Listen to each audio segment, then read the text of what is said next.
Assalamualaikum warahmatullahi wabarakatuh. Halo semuanya, saya Putri Alia Tajri dengan NIM 2124105 dari Program Studi Analis Farmasi dan Makanan Universitas Sumatera Utara.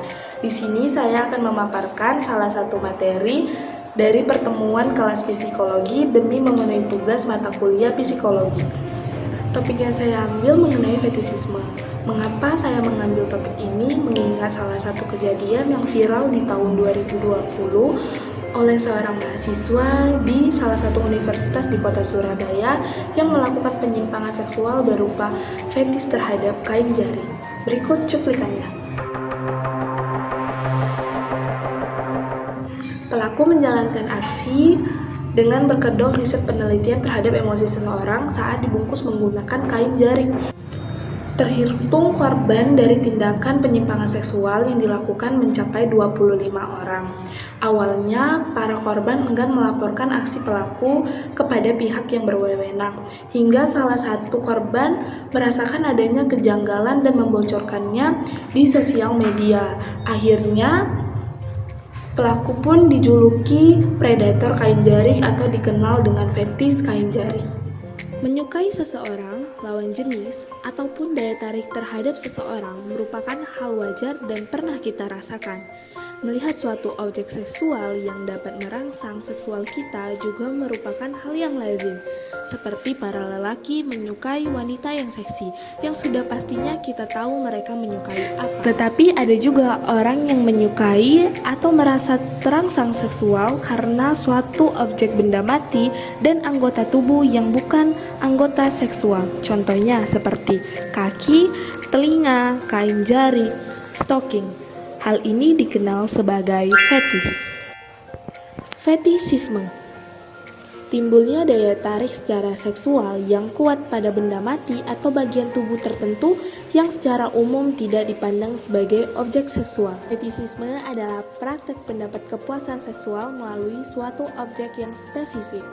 Fetis juga termasuk ke dalam parafilia disorder, di mana parafilia berasal dari bahasa Yunani, para artinya pada sisi lain, dan philos artinya mencintai. Parafilia dapat diartikan sebagai aktivitas seksual yang tidak pada umumnya atau mengalami penyimpangan seksual. Parafilia disorder ini termasuk ke dalam penyimpangan seksual. Penyimpangan seksual sendiri memiliki arti sebagai dorongan seksual yang ditujukan kepada objek yang tidak lazim atau pemenuhan kebutuhan seksual dengan cara yang tidak lazim dan tidak wajar.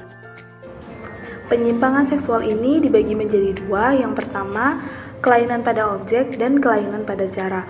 Fetisisme sendiri termasuk ke dalam kelainan pada objek. Nah, kira-kira begitulah penjelasan mengenai fetis. Fetis sendiri lebih sering dialami oleh seorang pria dibandingkan oleh seorang wanita. Penyebab fetis sampai sekarang belum diketahui secara pasti.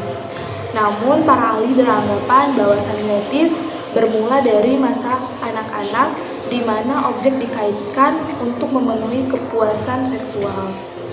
Sehingga fetis merupakan kelainan yang bermula pada masa anak-anak, remaja, hingga mencapai masa pubertas. Sebenarnya fetis adalah fantasi seksual yang cukup wajar dialami seseorang. Namun mengapa dikatakan menyimpang? Apabila fantasi seksual yang dilakukan terhadap suatu objek yang di luar nalar dan tidak wajar. Dan apabila kita memaksakan hasrat seksual kita terhadap seseorang dan merugikan orang tersebut.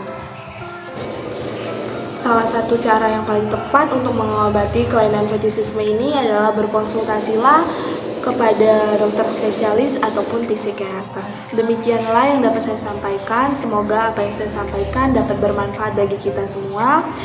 Apabila saya memiliki kekurangan dan kesalahan, saya mohon maaf karena saya juga masih belajar. Sekian dari saya. Terima kasih. Dadah.